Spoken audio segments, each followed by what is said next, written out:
Welcome to Sinful's Horror Stories. If you're new to the channel, please be sure and subscribe now for future content. I hope everyone's staying as safe as they can all over the world with this epidemic that we're currently dealing with. Be safe, wash your hands, stay home, listen to some scary stories. Story number 1. Reading some of the stories on here reminded me of something that happened during my holiday this past Christmas. I went on a family holiday with my dad, my mom, and my brother to Tasmania, which is kind of like a big island to the south of Australia. I wasn't terribly interested in the trip, but I wanted to spend time with my family, so I left all the bookings to my dad, and I will never do that again. He has his own Airbnb he manages, so I thought he would be able to find decent places to stay on his own. When we walked up to the Airbnb my dad booked, the first thought I had was, if I wanted to sell drugs, I would do it here. My mom wasn't impressed at all, and was already telling my dad off for booking it. I didn't say anything. Maybe the inside is nicer. It was a dingy little house. The paint was peeling. Roof was rusty and there were plants overgrown to the side of the building. There were 3 entrances. The first one, I worked out, was the entrance for the host. It looked okay, not as bad as our entrance, a little bit tidier. It went downstairs, so we figured out after a while the host most likely lived below us. The second looked like it was the main entrance to the house, but it was sealed shut. The door looked like it would break down if anyone was even to push on it slightly, and was obviously unused. The third was ours. Aside from the overgrown plants, it was fairly normal. From the looks of it, we figured out later that it looks like the host had divided up the house somehow. She lives below. We live upstairs, but there was one half of the house upstairs that wasn't accounted for. It's hard to explain, but the space we occupied only accounted for half the house, and it only went up to the main entrance I spoke of, which is in the middle of the house. We checked in, just grabbed the keys, because the host never contacted us at this point. All was well on the inside. It looked a little old, but wasn't creepy from the get-go. I did notice some odd things. I only mentioned this to my dad. There were a bunch of antique instruments displayed at the entrance, and right on top of one of the piano were 3 things that looked like urns. Now to explain, I am of Chinese descent.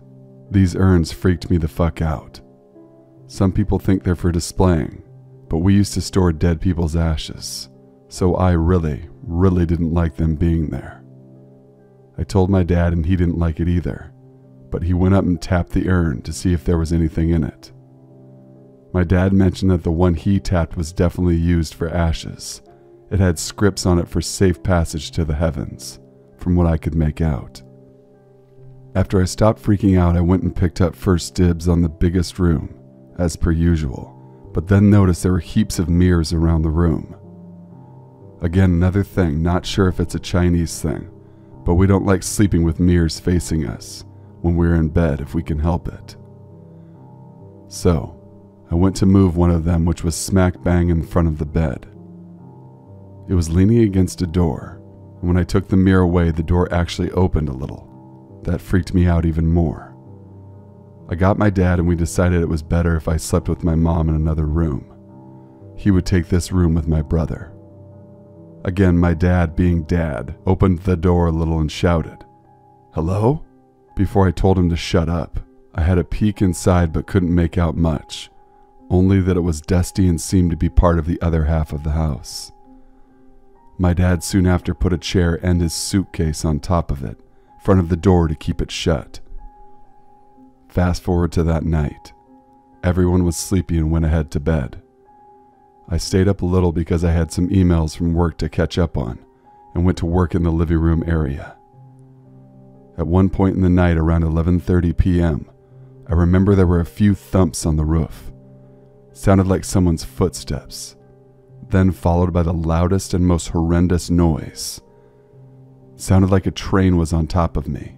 It was screeching like steel on steel, and it lasted almost 30 seconds. I literally froze at that point, didn't know what to do. Thought my dad would come up and check on me, but no one ever did. I didn't say anything the next morning because I thought I may have imagined it out of being overly tired. The following night, same thing again, except I was in bed this time. Just got into it, so not asleep yet. It was around the same time that the exact same noise started up again. My mom woke up but was frozen like me. Dad came to check on us. We were all just frozen there listening to this noise, wondering what the hell it was. After it stopped, we freaked out but managed to shrug it off and went to sleep. Before I fell asleep, I remember hearing some faint thumps that stopped shortly after it started. The next morning, we kind of had a meeting of some sorts to discuss this. This is when I told them about the night before. We were extremely unsettled at this point, and luckily it was checkout day. We just got the hell out of there. We never found out what it was. The creepiest thing was, after we packed up and were well on our way from the place, Dad was driving, but he still looked completely disturbed. I asked him if he was okay. He said, I am now, but I did not have a good night's sleep last night. I pressed on and asked him if it was the noise. He said nope, that didn't bother him much compared to another thing he experienced. What bothered him most was when we left our tour on the second day. He still had his suitcase on top of the chair blocking the door in his room. He just showered, so he also left the towel on the chair to hang. He said when we came back, he noticed the door was slightly ajar. The chair had moved slightly and the towel was on the floor, as if someone tried to push it from the other side, but unsuccessfully after they noticed there was a lot of stuff on the other end. I forced him to ask the host about the noise in the door. She replied that the door was the door to her art room and that the noise was just a possum on the roof. I don't believe her. The noise was not something an animal or even a human can make. Airbnb host, I hope we do not meet, ever. Story number 2. This one is from a couple of years ago, and it's a short one. It was almost Christmas, and I was doing last-minute shopping at the Tuesday morning by my house. I should also note it was late in the evening. The sun was setting. As I was walking back to my car, this older man was standing next to his van, which was parked next to my car. He looked like Santa without all the beard. He began approaching me and said, "Hey there, beautiful day we're having today. Would you like to see the puppy in my van?" I immediately avoided him and walked straight to my car. Having heard no puppy barking or anything of the sort just made it all that more alarming. I could hear him saying, "Oh, so you're not going to say anything?" as I was shutting my door. I should have locked the doors as soon as I got in, because within those few seconds I saw him walking around the back of my car in my rearview mirror and to the driver's side of the car. It freaked me out so bad I fired up my car and sped off. I was shaking by the time I got home. Story number 3. I stay in a remote area. I guess some would say I live in the country. We have 2 neighbors that stay right next to us, and there's a house across the street. We just moved in and we're still doing renovations, so we're holding out on putting up blinds or curtains until we paint. At night, sometimes I'll wake up and walk into the kitchen and hear little knocking sounds. I try to play it off as me just hearing things, but it seems it may be something more. Tonight, my boyfriend and I were having our usual Friday night pizza, a few beers, junk food, and movies for the kids. We had all the windows open, seeing how it was getting warmer already in North Carolina. After a few beers and pizza, my boyfriend announces that he is sleepy, wants to take a shower and go to sleep.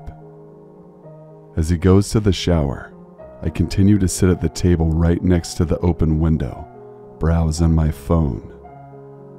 I decide I want one more beer before going to sleep, so I set my phone down, and as I'm getting up I hear a noise outside the window, so I turn to look. Someone is crouched down and runs off. I stand at the window petrified for a moment before going to get my boyfriend. He goes outside looking for whoever it was and shot off a warning shot to let them know he's armed. He came back in without finding anyone and feeling just as paranoid as I was. Story number 4. This happened about 5 years ago now. I had just gone through a rough breakup of a codependent relationship, so I was going through a phase of trying to be more independent, self-sufficient, and just generally more okay with being alone. I would go out to a lot of movies and restaurants by myself. At the time I was living in Montana, where spending time outdoors is prime recreation. Camping solo seemed like it would be a good exercise in truly being self-reliant, so I packed a little tent and went to Jerry Johnson Hot Springs. Jerry Johnson is a natural hot springs with a few small, mostly natural pools in the mountains on the border of Montana and Idaho. I'm trying to keep this as brief as possible, so I won't go on explaining the place. What I will say is that it's truly in the middle of nowhere. From the interstate, it's about a 1/3 mile hike across a bridge and into the woods. From the interstate, it's about a 45-minute drive in either direction before you reach any kind of civilization in the form of a gas station. There isn't a motel or anything attached to the hot springs like there are with some. It's just forest land with a few tiny ponds of warm water, and if you ever go, you'll probably be the only person there. There's plenty of daylight, so I decided I'll go soak first and then set up my camp when I'm finished. I make the short hike to find there is a couple, man and woman about 30-ish in the main pool, and they look very startled at the sight of me. I say a friendly hello from a distance as I approach. At first they don't respond and just stare. Then the guy pipes up, "What are you doing, man?" I tell him that I'm confused. The man then asks, "Is that you that's been creeping around the woods watching us the last hour?" I assured them that I didn't know what they were talking about. They began to tell me that there was someone in the woods, way off of the trail. Apparently they've been yelling at him, and he just doesn't respond. He'll walk away into the woods for a while, and reappear somewhere else, just watching. After they'd been assured that it wasn't me, I get undressed and get into the water. Their pupils are huge. They probably ate some magic mushrooms. I never asked, but it just seems very obvious. It's not a big deal. It's basically the perfect setting for it. But it makes me think they might just be having a bad trip. We talk for a while, first about the creepy guy, and then about some other stuff. The mood lightens and they seem relieved not to be alone. I'm a relatively large guy, and I guess there is strength in numbers. No more sightings of the creepy man. They get out before me. I'm in the pool by myself for about 10 minutes before I hear shouting in the woods. I decided to cut my soak short just in case someone was in trouble. I get out, dry off quickly, get dressed, still mostly wet when I hear another shout. I start quickly hiking. I eventually come across a couple shouting off into the woods, saying things like, "We have a gun," which they didn't. I ask what's going on, and they say the guy was just ominously standing in the path, looking at them way off in the distance. When they started to shout at him, he left the path and again retreated into the woods. Now he was out of sight. Through all of this, they never got a good look at him. We walk back to our cars. We decide that we'll camp near each other. There's an official campground, but you have to pay. The guy tells me he knows another spot that's relatively flat that would work. I agree and follow them. It's not very far. They set up their tent and I set up mine about 100 yards away. I wanted to give them plenty of space to trip or whatever, and I was out there in the first place to camp alone. We were in dry season on a raw forest floor, so neither of us made a campfire. I got all set up and just sat around reading a book and enjoying nature. The mosquitoes made me retreat into my tent at about 6 p.m., and by 9 I was asleep. At about midnight I was awoken by the sound of screaming. I grabbed my flashlight and .22 pistol, put on my shoes but didn't tie them, and started running towards the other tent. When I arrived, the two were standing outside of the tent with their own flashlights, completely losing it. They said that the guy had been there, and that we all needed to get the hell out of there now. They showed me a slice in the wall of their tent that he had made with a knife. They haphazardly packed their stuff in a hurry. We walked back to the cars. I only then realized that I hadn't grabbed any of my stuff.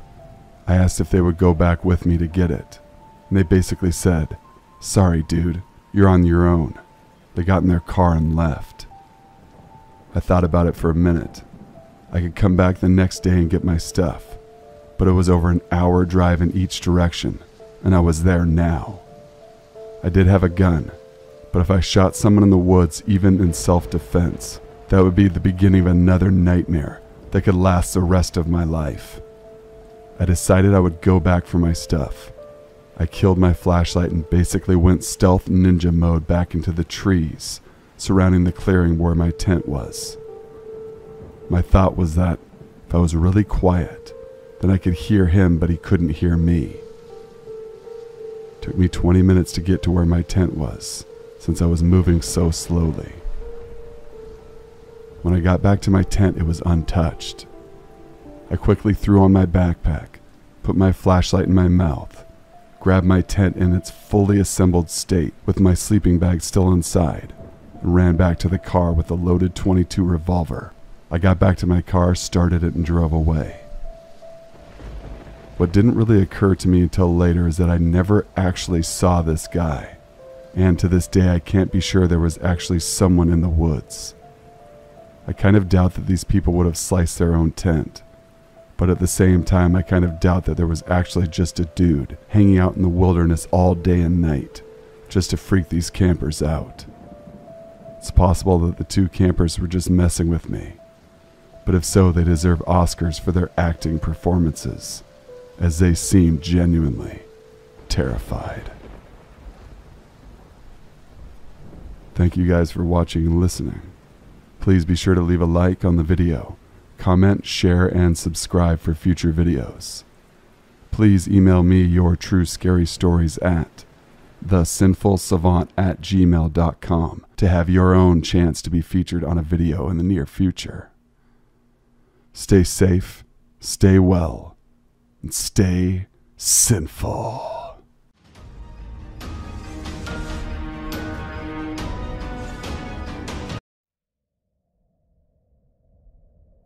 This happened well over 20 years ago, but I remember most of the details as the imagery was seared into my brain.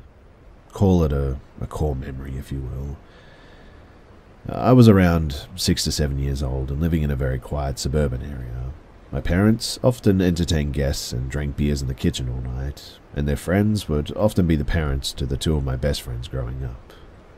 We were allowed way too much freedom as kids, and were often left alone for hours. Normally, we'd be just in the backyard playing, since it was lit at night and enclosed by a tall fence, but it had rained hard that day, possibly still raining at this time too, and we weren't allowed out. So we tried to play hide and seek in my bedroom. We were not very inventive. In any case, to make the game harder, the seeker couldn't turn on the bedroom light and had to rely on the hall light and the very dim street light that comes in through one of the windows. As a hider, I immediately threw myself into the half-dozen pillows on my bed and hoped that they would conceal me better than my other hiding friend. No idea where he ended up. Soon enough, too, I heard the door open and could just barely see the hallway light coming in from between pillows. Way too many seconds passed without a sound. No rustling or signs of seeking, and so I peek out from my hiding spot to find myself completely alone in the room. That was strange. I didn't have long to rack my tiny child mind for long though, because almost immediately my window caught my attention. There was a shadow slowly crossing in between the streetlight and my blinds in the shape of a head and a very distinctive, long triangular shape being held up as if to strike. I get absolutely freaked out by this, scramble off my bed, and run into the kitchen where I see my two friends looking equally scared and confused. But I also noticed that the adults were laughing their heads off, so I began to relax at that. It was clearly just a prank, and they got me good. Wait, who had the knife? I ask, as I realized that someone could have gotten hurt since they were pretty darn buzzed at this point. The laughing stopped immediately, and every single person stared in my direction. I don't remember the conversation particularly well because my panic came back tenfold at this point, but apparently my other hiding friend saw the shadow in the window before he was able to hide and sprinted out of the room, leaving me, thanks bud, and he told the adults that he saw something in the window but they didn't take him seriously, just a kid's imagination. But as soon as I seemed to have corroborated the story, adding a knife into the mix, I was asked more questions while the husbands ran outside to see if anyone was in the yard. Nothing was found outside. The area in front of my window was mostly asphalt driveway, so there was no evidence of someone directly or recently standing there. But the small garden directly under my window did have some footprints in it, but the tipsy adults couldn't definitively say that they weren't my parents' footprints, and there were no muddy steps outside of the garden either. The incident was again chalked up to a couple of silly kids hyped up on sugar or something like that. But my best friend and I, we both remember what we saw that day, and like I said, it's seared into my mind.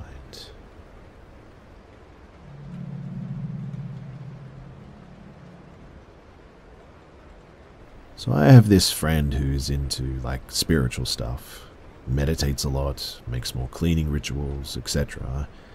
I'm definitely more like a skeptic person, always trying to find a logical reason for weird stuff. But this was all challenged, though, when I visited my friend last year in November. We wanted to go for a walk in the evening, like we often do, and I sensed that something was just off with him. When I asked him, he told me that there's something in this apartment, something weird. Long story short, I wanted to go and take a look, so we went into his apartment, and as soon as we were in there, it didn't really feel that welcoming as it normally did. His cat came sprinting to him as soon as we entered, and she acted a little bit stressed, I guess you could say. He told me that he saw something standing in his living room at night when he went to go to the toilet, but whenever he looked and turned all the lights on, there would be nothing there. I felt really uneasy while he told me this, and I was just looking around, because it really felt like someone was watching me. After a while, I asked him if we could leave. He agreed, and I walked to his apartment door, and he then went into his bedroom, which is on the other side of the living room, and the door to the apartment, because he was looking for his cat to maybe come with us. I told him that I'll be waiting outside, and as I said that, I left the apartment, door wide open, and as soon as I was out in the hall, the door just suddenly slammed shut with a huge bang. My friend come rushing out, pale as flour, and his cat didn't even hesitate to just jump down the stairs and sprint to the main door of the house. I just sort of stood there, shocked. My friend leaned against the wall, saying nothing at all. He stayed the night at his mother's house with his cat that night, and of course, we talked about this later. I tried to find a logical way to explain what had happened, but there's no window open in his apartment, and the door in the main hall of the house was closed too. The door is a massive old wooden door as well, which is a little bit hard to open and close even. To this day, both of us don't know what the cause of this was, but after this evening, the weird stuff that happened, it just never occurred again. I have no idea what happened that day, but I will never, as long as I live, forget that door slamming in my face with absolutely no reason for it to do so.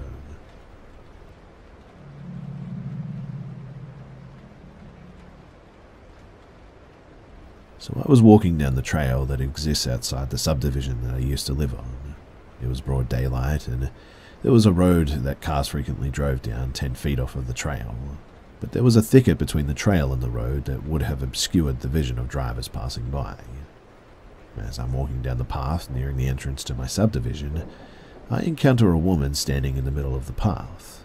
She says that her phone died, or some such excuse, I don't remember exactly, and asked me if I could let her use my phone to call someone.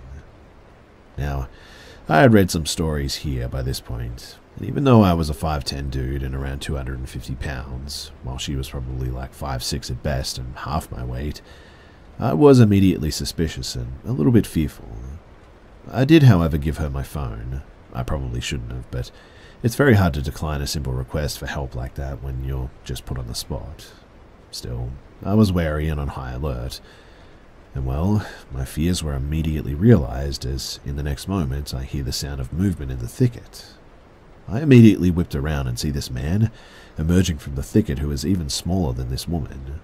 He doesn't say a word to me and doesn't even really react to my whipping around and noticing his presence. He just walks up to the woman's side. I didn't notice much reaction from her end on this too. They clearly knew each other, and stood there until she held my phone back out to me, the call having been unsuccessful. I grabbed my phone, turned around, and I walked away. Now, there are two explanations that I can think of as to what happened here. One is that it was very much a classic setup, but the guy thought better of it and bailed on that plan, whether on account of the size difference or because I was visibly on edge and anticipating something. I do think that this is probably what happened, but it's odd to me that he never seemed to react much to me turning around and seeing him. If he had been creeping up on me and inadvertently made too much noise, I would not have expected him to keep on casually just strolling over as if nothing had happened. I guess it's also possible that he just decided against using me as a mark and emerged from his hiding spot without a care in the world because he'd already decided that it was a bust. Or two, this guy just happened to leave his girlfriend or wife or whatever's side to cross through the thicket and out towards the road for whatever reason, and just so happened to return to her at that time. But I have a hard time believing this one because it just doesn't make any sense for him to be on the opposite side of that thicket where the road was, unless he was like waving cars down for help or something. But it's not like that thicket totally blocked my vision of the road, and I had a lot of time spent approaching the woman once she had entered my line of sight before I had actually crossed her on the trail. Plenty of time to notice someone mucking around on the opposite side of the thicket. Add on to that the fact that she made no mention of this guy prior, and I don't find this explanation too likely. Which means that I was probably almost set up for something horrible.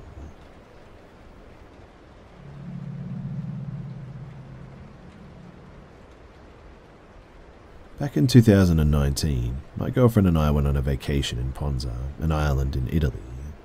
Everything went well, except that the last day, we would have gone back home the morning after. It rained a bit. It didn't rain a lot. The streets were pretty dry, but the sky was grey, and we came back into our little house at like 5 p.m. because of the bad weather. We got bored quickly, and we had to wait at least 3 or 4 hours before we could go in to eat at the restaurant, so I decided to visit the only part of the island that I hadn't seen.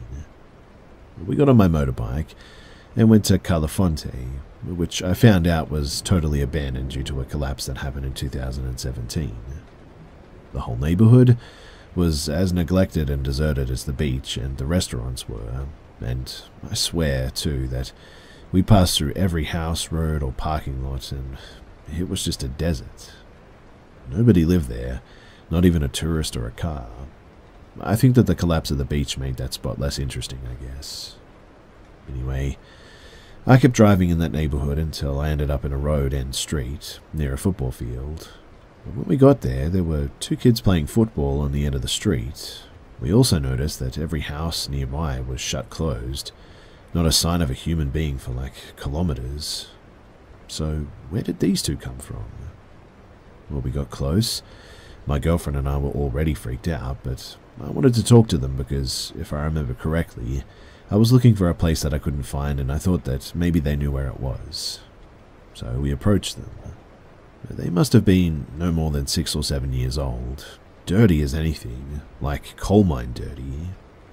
One kid had sort of like a white or more like grey, dirty and torn t-shirt, and the other had only like this rag-like pants. Both of them had no shoes on, and their hair was completely shaved. The shirtless kid had a sort of circular wound, more like a hole in the middle of his pectorals. It was red, bloody, and new, like he'd just been shot or stabbed or something in the middle of his chest. Anyway, I asked this kid if he was okay and also where this place was, and they answered me, but I just couldn't understand a thing that they were saying. It wasn't like the local dialect or an Italian dialect at all. It was just like incomprehensible gibberish. They kept talking and pointing at my bike. We couldn't understand a thing though, so in the end we just said goodbye and made a U-turn.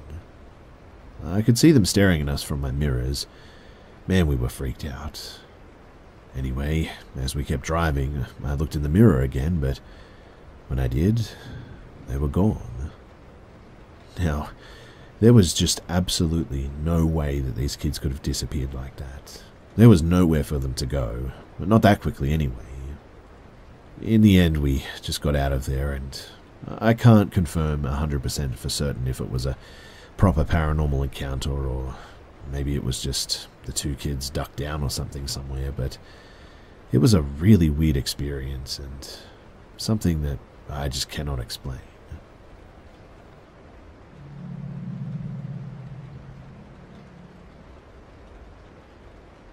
So my friend and I used to work together in a town quite far away from where we lived. To get there involved an approximately 90-minute journey, including a 45-minute train ride. One day I called in sick to work, meaning that my friend had to make the commute in by himself.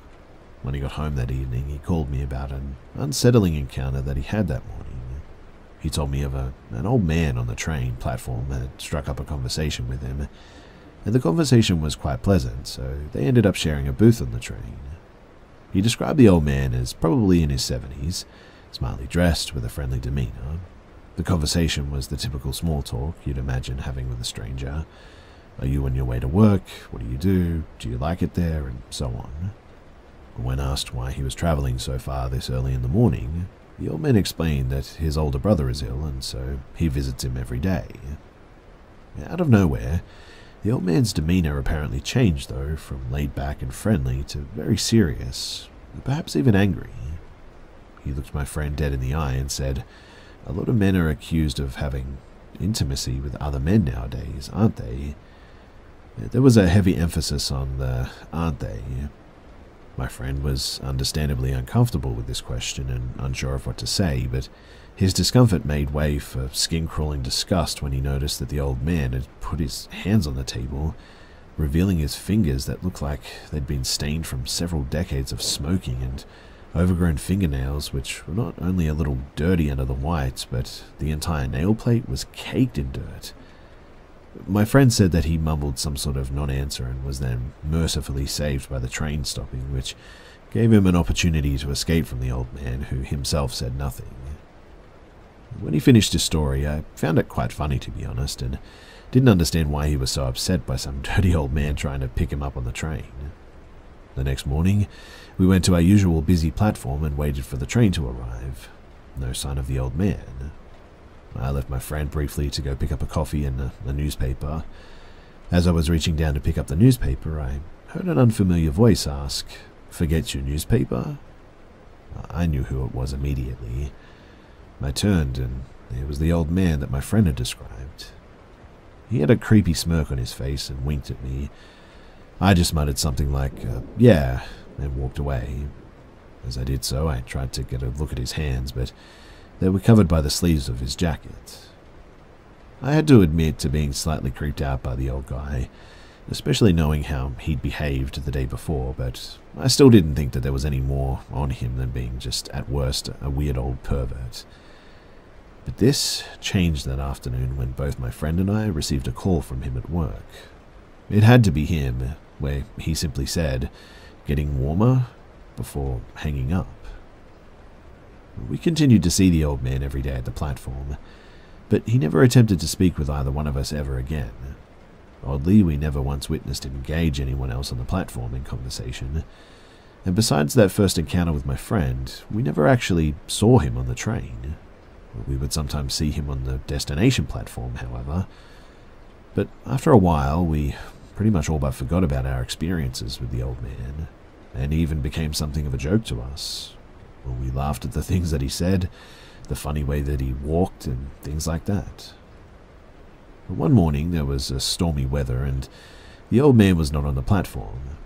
We got on our train and began coming up with various silly reasons for why he wasn't there. This may sound a bit odd to you as well, but when you're traveling for 90 minutes with the same person every day, it can be difficult to find things to talk about, and you find yourself clinging onto any little thing really. Anyway, our train had various stops to make on its way to our destination, and after about 20 minutes or so, it started to slow down for one of them. We were talking and laughing about the old man. The train comes to a complete stop, and the old man is literally standing outside of our window looking in, his wispy white hair blowing in the wind, his mouth slightly open with his tongue gently resting on the inside of his lower lip like he was dehydrated, and his pale eyes were droopy and staring straight through us. That was the weirdest and probably the most terrifying thing about it too. It was like he didn't even notice that we were there. But we looked back at him until the train pulled away from the platform, and he didn't move, not an inch, like weirdly still. I don't think he even blinked.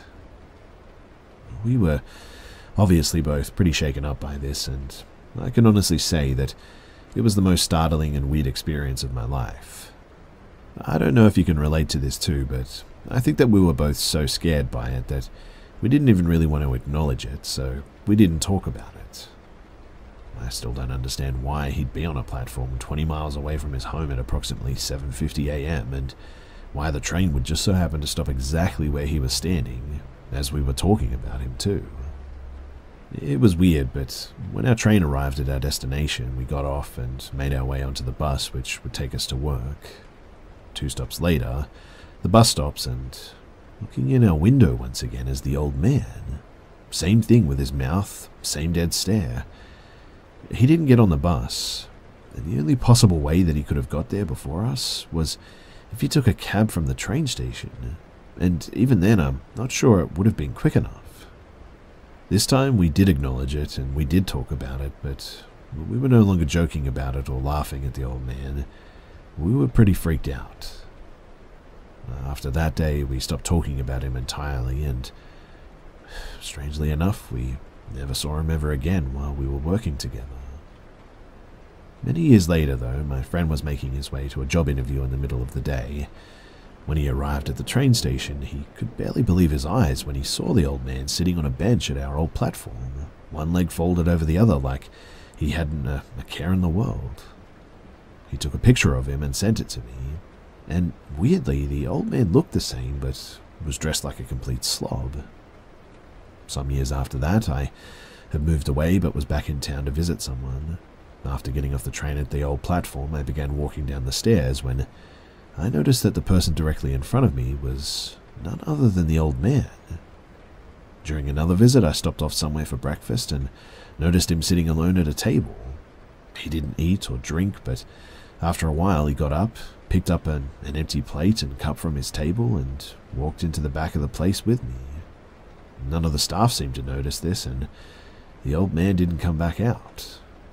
Last year, my grandfather unfortunately passed away suddenly, and shortly after this, my grandmother took a very sudden turn for the worse herself. After a long stay in the hospital, she was put in a nursing home. Within days of her arrival, they were informed that Gran's life was coming to an end and encouraged us to be with her. I made my way there as soon as I could, and when I got out of the elevator on my Gran's floor, I once again saw the old man sitting in a chair. He wasn't looking at me or even in my direction. He was looking straight down at the floor. Resting on the sides of the chair were his arms, where I saw the stained fingers and long dirty nails. But when I came out of the room, he was gone, and I intended to return the next day, but Gran sadly passed away that evening. One other odd thing too is that Gran's usually manicured nails were also unkempt and dirty. Obviously, we couldn't expect her to take care of them in her state, but we were surprised and upset that the reputable nursing staff hadn't cleaned them. Anyway, I was at the old train station again today for the first time in who knows how long. I sort of half expected him to be there, as I've been thinking about him and mentioned him recently, but thankfully this time he wasn't. Now, I know that a lot of this is already strange enough as it is, but the weirdest thing is that every single time that I saw this guy, it just seemed like he never aged. Not one bit.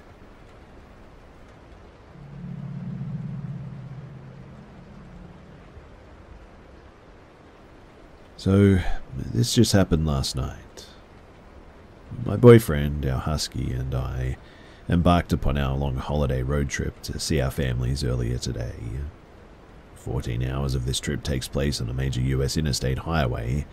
We were looking for places to make our last gas stop and found a place just off the highway. We pulled off and into the desolate gas station and immediately were greeted by a fairly large, somewhat sketchy man taking not so subtle glances in our direction. We were both sort of joking that maybe we chose the wrong gas station, and boy, we did. My boyfriend suggested that while he pumped the gas and run to the restroom that I take our dog and let him stretch his legs. But being a city girl, I know to always carry my mace and phone, especially at night, and so we diverged as I started to make my way towards the ill-lit side of the gas station, and my boyfriend to the restroom. I made it not even 30 feet from my car and was approached by a small chihuahua sort of mutt with a collar, who happily greeted our husky. I looked around for an owner while the two dogs got to know one another, and continued to walk to a patch of grass with our new follower in tow. My first instinct was to help the dog and find the owner, but in the back of my mind, something just felt very off, to be honest. It felt off since the moment that we pulled in fact. I immediately called my boyfriend and told him that I had found a dog and said, "Hey, I found a dog, but something is weird." He immediately abandoned his bathroom break and came out to meet me. While I'm standing with our dog and this dog who came seemingly out of nowhere, I felt eyes on me from the employees working outside. My boyfriend expresses concern about the dog being loose so close to a major highway, and further looked around for its possible owner. He approached one of the employees who was changing out trash liners right next to our car for some time now. He asked the employee if he had any idea whose dog this was. In perfect English he replied, "I don't speak English," and anxiously turned around to only continue to go through the motions of changing out a trash liner that he'd been standing at this whole time. He then continued to watch us chase around this dog until the dog led us behind the store or gas station. With my boyfriend 5 feet behind me, I followed the dog to the back of the store. And behind the store, 10 or so big rig trucks sat largely in darkness, resting for the night. Cardboard boxes and broken wood pallets covered the dirt. A large man in a gas station uniform greeted me, staring through a glass door. With my boyfriend out of view, I bent down to check the dog's tag as the man continued to stare. My boyfriend approached, and that's when the man behind the glass door's demeanor completely changed. Almost dejectedly, he opened the glass door. I quickly asked, "Do you know whose dog this is?" Nervously, he fumbled his words and replied, "Yeah, that's my dog." Well, we both exhaled and exchanged a look as if to say something about that was really weird. We made our way back to the car, and my boyfriend remembered that he still had to use the bathroom, so I settled back into our locked car. And when my boyfriend got back to the car, he told me the same man that we talked to at the back of the store followed him to the bathroom and stood behind him, just watching. I think that's when we realized just how creepy and surreal the last 15 minutes had been. As we drove away, we discussed the strange and creepy series of events, how the whole thing felt staged or set up. I mean, why did the employee act like he didn't know the dog when it belonged to his co-worker? We immediately Googled the small town we had stopped in and discovered that apparently it has been a hotspot for human trafficking and In recent months, as much as 60 people had been arrested. Was this just a string of eerie coincidences? Or was there something way more sinister going on here?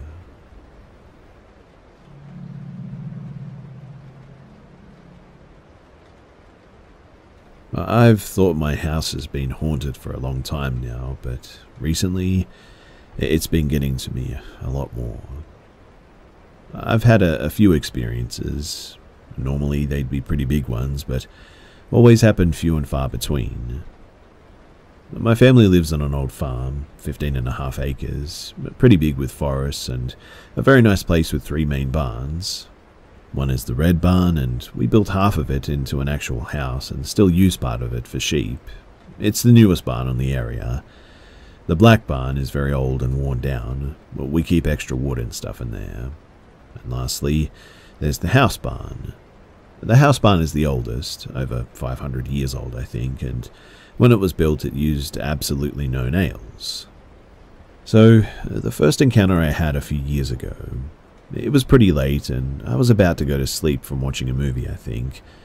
I looked over onto the other couch across from me for the controller, and just sort of watched it turn from being horizontal to vertical and face me. It moved incredibly slowly and it was really odd. Nothing I can really think of that was a large event happened before what I think is the biggest one that I've had. But I'd been trying to sleep, only my mum was home and I knew that she hadn't left her room when I hear someone try to open my door, like they'd been rattling with the doorknob. My door wasn't shut properly or locked and was easily able to be pushed open. Then, in my mum's voice and perfectly monotone, I hear, "Help, help me." That's what really got to me too, and suddenly it just stopped. I hear heavy footsteps walk around, lights turn on after I know that I'd left them off. The dogs began barking at nothing and getting bad vibes, or suddenly getting super cold in one area. With the history of our farm, I'd have to assume that maybe it's an Amish spirit who died working on the barn or something. But I also have neighbours just down our old gravel road who I happen to be friends with, one of the kids there, and their older sister is apparently an occultist and has done many spells in their house, and recently she apparently let something loose. My main worry is that this could be evil or a type of mimic, as it seems to be attached to my mum, who's heard her name be called throughout the house when she's alone or in bed. And no one who lives at my house calls her by her name. Well, we just say Mum, obviously. I've heard many coyotes almost right outside of my window too, yet the dogs never bark at that, which makes me think they might be scared of it. I don't know, but I would like to figure it out and see if there's even one spirit here or any at all.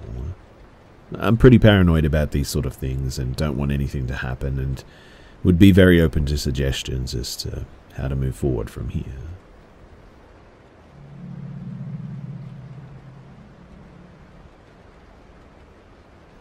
So every morning I drive over to Stone Mountain from Atlanta for a jog around the 5-mile loop as a bit of a warm-up. Then I would sprint up the mountain once or twice to finish off. There was only one rocky part of the mountain cleared for going up and down, and it was the less steep side of the mountain, near the main entrance, that is. That time of the morning there was either nobody else or there was maybe like one other person. One morning, I'd been on the loop and was about a mile or two in. This was one loop with a mountain in the middle, and there was no shortcut or alternate way back. And a white van with no windows drives by kind of slow. I took note of that, of course, but keep going as it was my only option. A while later, the van comes back around from behind again, and I started to get seriously alerted because I hadn't seen anybody else out there at that point, and I was pretty well out in the middle of nowhere. The van drives past and disappears around the curve, but then comes around towards me even slower. I was good and scared at that point and started to run a good bit faster and tried to make myself look tough and menacing as I ran. The van kept going past without stopping, so I tried to talk myself into just it being a maintenance worker or something, and thanked my lucky stars that everything was okay. Well, it wasn't okay, and about a minute later the van had turned around and came back up behind me again and pulled up just ahead of me and stopped as I was running towards it. I was trying to quickly figure out what the heck to do and had to come to a stop when I saw the back doors of the van fly open towards me. I knew that I couldn't outrun a van in either direction, so I immediately decided my only option was to sprint up the mountain as fast as I could and hope to outrun them. Being so used to running up the mountain daily and seeing how easily I blew past other people not used to going up it every day, I figured that I had a good shot at outrunning just about anybody. So I busted my butt up the rocky, woody, thick-brushed mountain as fast as I could. This person took after me, but I did not look back once. It was really hard. There was no clear path, and I had to dodge stuff and run in jagged directions to get away. I heard him behind me for what seemed like about maybe a minute, and then I didn't hear anything after that. I still didn't look back, just kept busting upwards as fast as I could. I got to the top, checked my scrapes, and caught my breath before rushing back down the cleared path and back to my car. I never saw anyone else or the van after that, although I was scared to death and on high alert until I got into my car. There was a welcome center down near the entrance, but at that time it just wasn't open. This was before cell phones as well, so I got in my car as fast as I could, and I headed back home feeling so lucky and fortunate that I was able to get away that day. I didn't go back there in the mornings anymore after that, and didn't go back for a while afterwards out of fear. But when I finally did start going back, I always took pepper spray and didn't start going out until later in the day when there were others out there as well. I have no idea what was up with that guy or what he was going to do to me or trying to do, but still, all these years later, I can't come up with anything feasible that wasn't likely to be seriously bad, or, who knows, maybe would have ended my life. Also, he never said anything, he just chased me. I did call the police when I got home and told them what happened, and they just took a note of what I reported, and that was it. After that, I never heard anything else.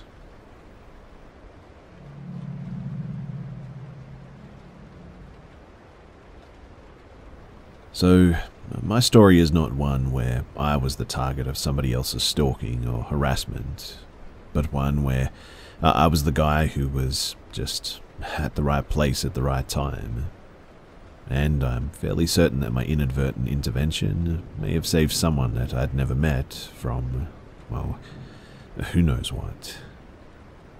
So, this was back in 2015 or 2016. I'm a career tow truck driver, and at this point, I'd been towing cars for almost most of my adult life, and will likely do so until I either retire or I pass away, whichever comes first. At the time, I was working for a pretty small towing company with only 2 employees, and we rotated who was on call each weekend. It was my weekend on call, and it was summer, so with people being out and about sort of late and whatnot, I was pretty busy that week. Cleaning up accidents, towing broken cars down, both in the city and off the highway. I was fine with it, as I was paid commission at the time, so the more calls that I did, the more money I made. It was Saturday night, now Sunday morning, and it's around 2:30 or 3 in the morning, and like I said, I've been really busy. As such, I'm a bit tired, a little grumpy, and kind of want to just go home when my phone rings. It's an insurance company calling, asking if we can do a tow for one of their customers who has broken down on the side of the highway. The breakdown location they gave me is about 15 miles out of town, which I normally wouldn't have done, but the tow destination happens to be a dealership that's just a couple of minutes from my apartment. I sort of contemplate rejecting the call, but because I'm paid commission, I figure screw it. I can run up and grab this car, drop it off around the corner from my place, then hopefully I can head home and get a couple of hours of shut-eye. So, In the end, I take the call and hop on the highway. The insurance company provided me with the customer's first name, Kara, and gave me a phone number for her. Usually I try to make contact with people who are on the side of the highway to let them know that I'm on my way and give them an ETA. I try calling her a couple of times, but she doesn't answer. Not completely unusual. After a short while, though, I see hazard lights up the way on the shoulder, so I turn on my strobes and start slowing down. As I approach, I notice that not only is there the late model car that I'm looking for, but there's another car on the scene as well that doesn't have its hazards on, but is parked in front of the car that I'm meant to be towing. This is annoying, but not uncommon, as I need to be able to get in front of the disabled car in order to load it up, and sometimes people just don't realize that. But because the other car is there, I instead pull up behind both cars. You do this so that, as the tow driver, you're the one that has to make the weird maneuver of pulling off the shoulder and back onto the shoulder, and that the other car just has to drive straight forward on the shoulder. Otherwise, if I pulled up in front, then the other car would have to go around me, and it's just unprofessional and unsafe to make them do that. Standing at the trunk of the late model car, which is now directly in front of me, are a man and a woman. The woman is probably maybe in her early 20s and dressed to the nines for a night out. She's about 5'1" or 5'2". She's wearing tight leatherish or something pants, a halter top, long black hair, very pretty. The man is probably around 5'10" and skinny, maybe 150 to 160 pounds, wearing a dark hoodie and dirty jeans. They're standing very close too, facing each other. She has her arms crossed and he's leaning down talking to her. I step down out of my truck and approach them both and introduce myself. They separate a few feet and I look to the woman and say, "Are you Kara?" And she nods. I say that I'm here for her insurance company and ask what's going on with the car. Immediately the man pipes up and says, "Yeah, it's just having some fuel issues. It's an easy fix. Can you just drop it off at this commuter parking lot? I'm going to fix it up there for her." I'm rather annoyed at this, to be honest, because the commuter lot in question is further up the highway and I'm already 15 miles out of town. Like I said before, I only took this call because it was supposed to be coming back toward my apartment, and I just really wanted to get home at this point. Not only that, but in order to change the original tow destination, I would have to call the insurance company back, wait on hold for who knows how long for a representative, and then on top of that, let them know of the change and try to get them to pay me extra for the deadhead miles back home after unloading. And I really didn't want to do any of this. And thirdly, this is a late model car. I'm no mechanic, but it's new enough for whatever is wrong with it that it's likely covered under warranty anyway. So the dealership is really the best place for it to go anyways. I explain all of this to the guy, but he's just not really having it. He even gets stern with me, saying something like, "Look man, you just need to take the car where I tell you to take it." We go back and forth on this for maybe 60 seconds, and he's just getting madder. And well, you know what man, you're not the named insured, Kara is. The easy way to settle this is to just ask what she wants me to do with the car, and whatever she wants is what I'll do. Fingers crossed, she'll want to take it to the dealership so I can just get home sooner. I turn to look at Kara to ask her that question, and I don't see her right away. She's no longer standing where she was just a minute ago. She was slightly off to my right. I continued to not see her until I've turned almost all the way around, because now she's standing directly behind me. And by directly, I mean within an inch of my back, arms still crossed. I look down at her and she locks eyes with me, and her eyes are as wide as plates, almost owl-like, and immediately it feels like she's just staring into my soul. She didn't say a word, and to be honest, she didn't have to. I took a step back and did what felt like a double take, I guess. I looked at him, then at her, then at him again, and then back at her, and it slowly started to dawn on me that maybe something just wasn't right. I asked her, "Do you know this guy?" And she ever so slightly shook her head no, and the expression on her face when I asked her that will be forever burned in my skull.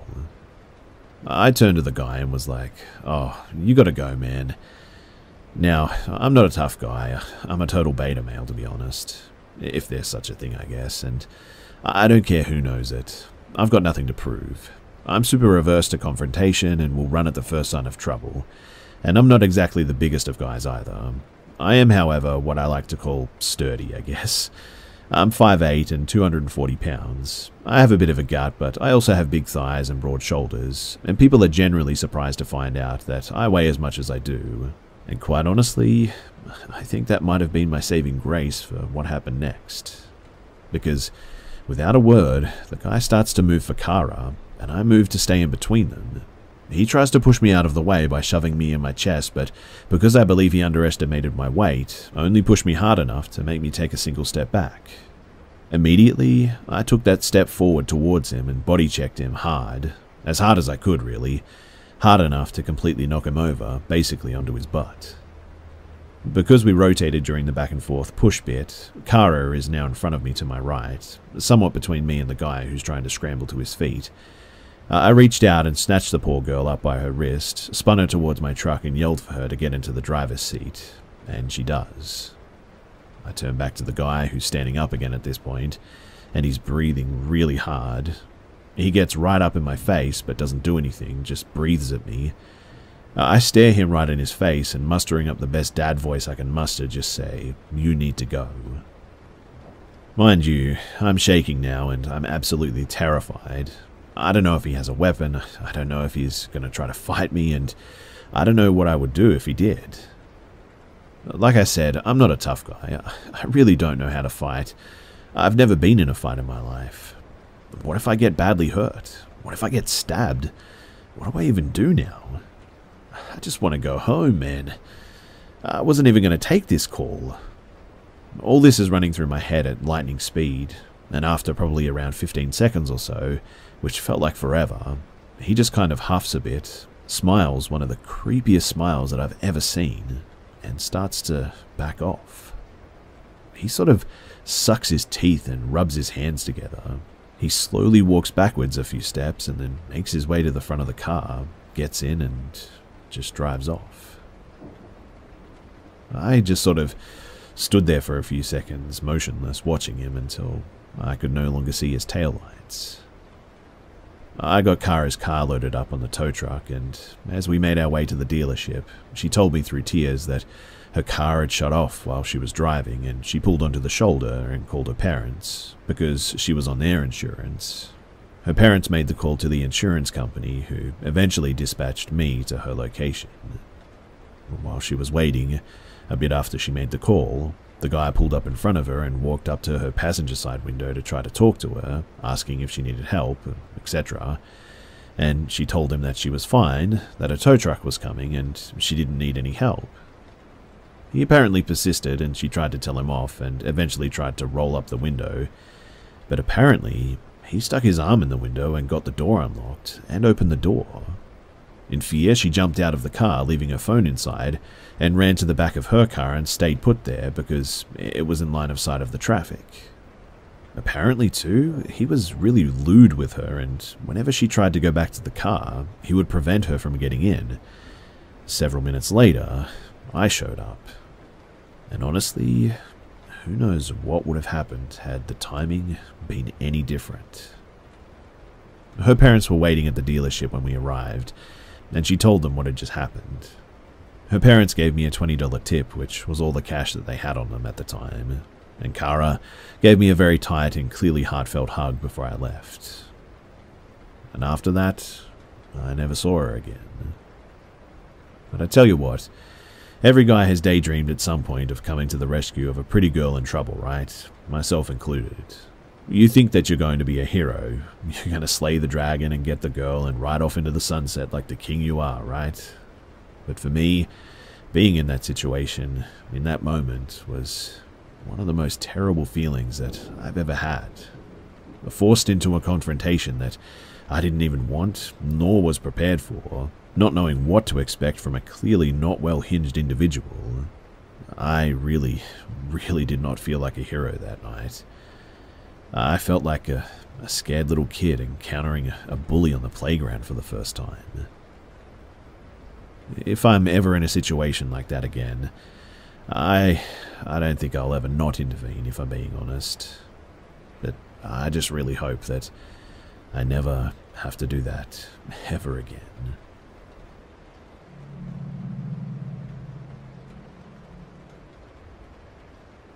So, to preface this story, I was about 15 to 16 years old at that time. It was my best friend's birthday, and she had invited about 6 of us over to play a few games, such as Mario Party, Mario Kart, Guitar Hero, etc., and stay the night in celebration of her big 16. At this get-together, there were 5 girls, including me, and 1 boy. After a while, my best friend asked if we would like to go to the playground, which was about a 10-minute walk away from her house. And of course, being stupid teens, we agreed, not thinking about how it may be dangerous, since the majority of us were young girls and it was currently 10 p.m. Anyways, we walked down to this park and continued playing Grounders when we arrived, which, if you don't know, is a game commonly played in elementary schools. The rules are that one person is it, and the person who is it must close their eyes and try to seek the other players as they hide on the playground equipment in order to tag them. But there's a catch. If someone gets off the equipment and the person who's it calls Grounders while they're on the ground, then they're tagged. Yeah, I know, it's a pretty childish game, but it was fun. After a few rounds, we got bored and decided to huddle around in a circle in the center of the playground equipment. We were just talking, joking around, when suddenly I heard what I thought to be something like rocks. It was hitting the chain link fence that resided on the back of the playground. I sort of hushed the group. I looked over at my best friend asking if she heard that too, and as everyone looked at me like I had 10 heads, she asked what I meant, and when I told her that it sounded like somebody was throwing rocks at the fence behind us, she responded with the classical, "Ooh, it's a murderer coming to get us." Naturally, I just glared at her, flipping her off. She knows I get paranoid sometimes, but I have a very good intuition, and something just felt off.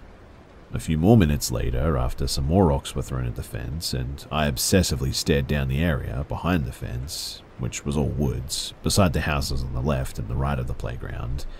In paranoia, I noticed a light weaving its way through the branches of the trees. At first I thought maybe it was just a headlight of a car that was coming down the street that connected to the street of the park, since you can vaguely sort of see the headlights of oncoming traffic through them anyway. But I soon realized that there was only one light, and it was bouncing up and down like it was being held by someone who was walking.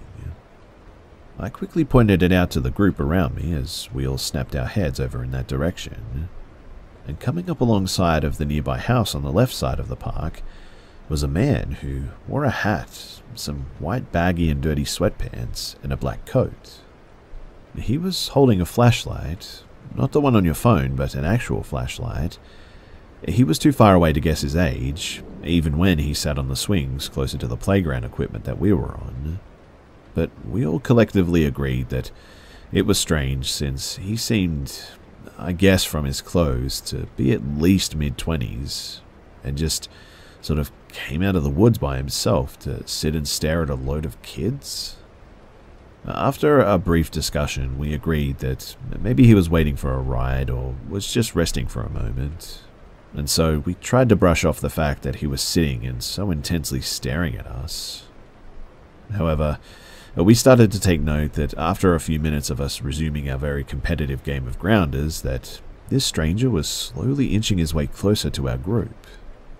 He went from sitting on one of the swings furthest away, to the next swing a bit closer, to the equipment that we were on, to the next, until he was just about maybe 10 feet away from our game. Mind you, the whole time he just sat there, watching us. At this point, all of us have noticed the strange man attempting to get closer to us, and in an attempt to remove ourselves from a potentially dangerous situation, we made a group decision to just leave.